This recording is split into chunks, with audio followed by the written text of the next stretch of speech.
President Obama has selected his nominee for the Supreme Court. And we'll take you behind the scenes at a major manufacturing plant in Bangor. It's Friday, March 18th, and your NESCom Connection starts right now. From the campus of Husson University, this is your NESCom Connection.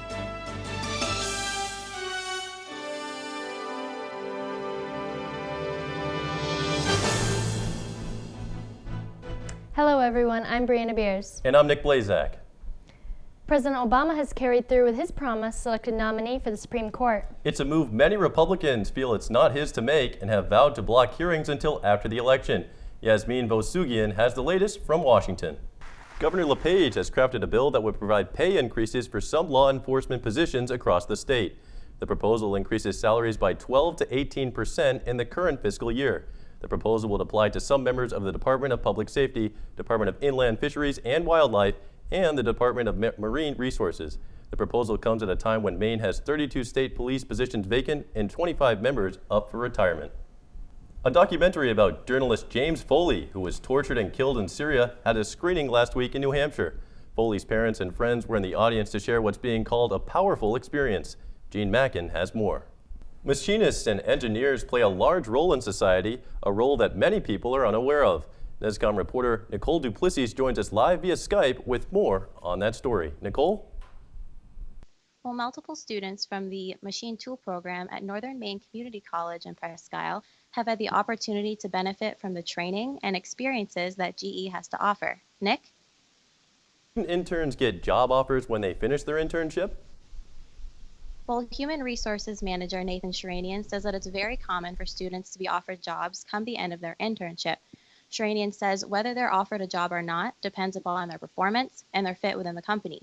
And he also says that students who are hired going into their second year of school don't have to worry about paying for tuition because GE covers the cost. Back to you guys. When we come back, Marco Rubio says he's out. And Washington, D.C.'s Metro works on serious electrical issues. Stay tuned. An elderly woman headed out Tuesday night to pick up her son at the airport, but never arrived. However, there is a happy ending to the search for the mother in California. David Furtado joins us live in the newsroom with more on that story. Now, David, where did this woman go? Thank you, Nick. Finally home when 92-year-old Shirley Reimers was escorted home by Seal Beach police last night. She survived an overnight ordeal so unbelievable, her son is calling it a miracle. The Obama administration confirms a top ISIS commander is dead. Omar al-Shashini, better known as the Omar the Checheni, was on the administration's most wanted militant list with a $5 million reward on his head. Last week, U.S. officials believed al-Shashini was hurt but survived attacks near Al-Hal.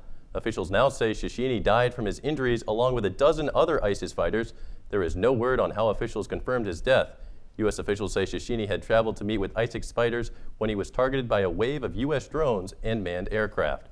According to the Pentagon, Shashini oversaw a military operation in northern Syria and led fighters in battles in Iraq and Syria. Washington, D.C. is shutting down its metro rail systems for at least 24 hours starting Wednesday. Officials announced the closure after an electrical fire caused major delays Monday morning. They say the same electrical component malfunctioned last year. The Metro general manager says they want to make sure there are no more faulty cables. I'm announcing that we will suspend rail service for 24 hours to inspect 600 underground, what we call jumper cables. That means the entire rail system will be closed until 5 a.m. Thursday. If we find any additional cables that require replacement, we will announce those to the public as soon as possible. What additional track outages will be needed and any impacts to our service to our customers beyond the next 24 hours. There are no reports of injuries from Monday's electrical fire. Amnesty International is appealing to Turkey to free a Syrian who has been confined to Istanbul's airport for a whole year. Fadi Mansour says he fled Syria in August of 2012 to avoid military service. He spent about a month in Turkey before trying to fly to Malaysia. He was denied entry to Malaysia and has been held at the Ataturk airport since March of last year. He has been confined to the problematic passengers room, a room with no light or bed. Amnesty says Mansour's detention may constitute cruel, inhuman, or degrading treatment. When we come back, Alyssa Thurl will join us with sports. We'll find out how the Husson baseball and softball teams spent their spring breaks. And Husson football will have a new opponent in their schedule. We'll find out who coming up after the break. Stay with us. When we come back, leprechauns change the name of a town. Stay tuned when we come back. A Wisconsin town is going Irish this week in honor of St. Patrick's Day.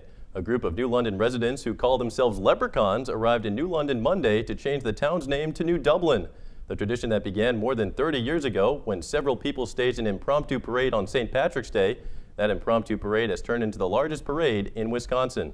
Officials say Saturday's grand parade will feature at least 120 entries, and if the weather cooperates, will be attended by as many as 30,000 people. Other activities planned this week include Irish caroling, social gatherings, and corned beef and cabbage dinners. Talk about a crock pot full of gold that arrives on the dinner table, and you can't help but think, happy-go-lucky me. All right, well, that wraps up this edition of NESCom Connection. For more news, sports, check out our NESCom journalism channel on YouTube. Good night, everyone.